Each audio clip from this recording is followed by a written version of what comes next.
If someone asks you what grace means, what picture comes to mind? Welcome to the Sebcast, home of the #1 network for your life. Here we turn our beloved stories upside down, look at what history might have overlooked, and discover together how Jesus invites us into a bigger story where we live, work, and play. For some people, it's the cross, that moment where Jesus gives his life. For others, it's a sermon word meaning, God gives you what you don't deserve. But what if grace isn't a moment or a definition? What if it's the atmosphere itself in which everything exists? Paul says in Athens, in Acts 17:28, in him we live, move, and have our being. Not sometimes God is near, or once he did something. No, now, always, everywhere. It's a radical statement. The whole creation lives within God's breath. Grace is therefore not a drop that falls somewhere. It is the air you breathe even before you know you have lungs. Yet we often live as if grace is scarce, as if God's presence is a product you must earn.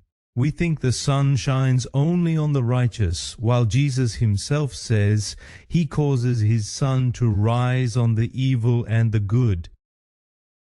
God's grace is not a selective reward, it's the foundation of the universe. It's what holds the world together when everything else crumbles. Think of breathing. You inhale effortlessly and without deserving it. Even at night when you sleep, it continues. So is grace. It carries you, even when you forget to say thank you. At SA Congregation, we say we want to be the #1 network for your life. A network where people learn to breathe again in the space of God's presence. That's what faith really means, to live with open lungs, open hands, open hearts. When someone moves into this network, they discover that God is not waiting for you to become better. He has always been here, already at work in your story, long before you said Amen.